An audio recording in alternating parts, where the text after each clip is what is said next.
What's up, guys? We're Dude Perfect, and in this course, we're gonna show you how to make this No way. look like it goes in. What? No, I'm kidding, I'm kidding. No, our jobs would be a lot easier if we could do that.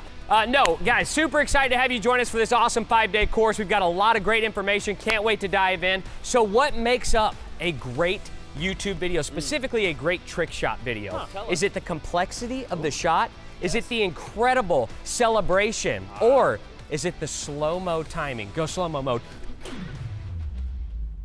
We didn't rehearse this. You're not giving me the 5 that I needed. Oh, that was so high you five. see- I thought you were shooting. Which brings me to an important part. Don't blow the celebration. But we'll get to that later, okay? So we are giving you guys some of the raw footage that you can use. The footage is already captured. There's a lot that goes into actually capturing that footage, which Chad and I will get into in the first course. But we've got some awesome stuff coming up. Quick overview. Corey, what are you going to be talking about? Editing a trick shot. Codes. Special effects. Gare.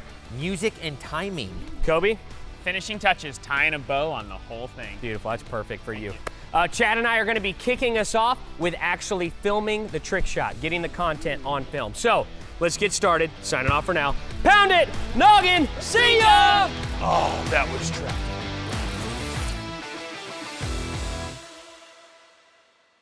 What's up, guys? I'm Ty, I'm Chad. and welcome to the very first segment, and arguably the most important segment of this course, filming the trick shot. Definitely is most important. Which is why they put perhaps the two most important people in this segment.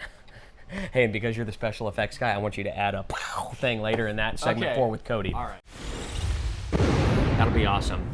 So, guys, first things first, Chad, the number one most important rule about filming a trick shot.